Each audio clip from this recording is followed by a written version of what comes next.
In the office, some doctors will use a point-of-care test or their own immunoassay machine. The point-of-care test, the sensitivity and specificity of that is relatively low, in the 70s. And if you pull out your package insert on your POCT cup, it's actually there.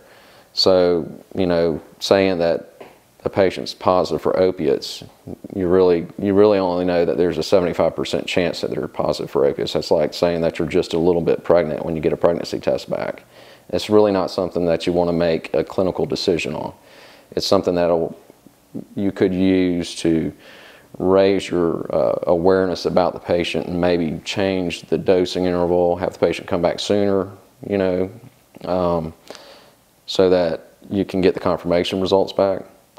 But the problem with a lot of other labs is that confirmation results may take 1 to 2 weeks to get back. Well, during that 1 to 2 week period, the physician's kind of hanging out there as far as liability goes. He doesn't know, in fact, if the patient is taking their medicine, if they're diverting it or not, but he's got to give that patient that supply of medication.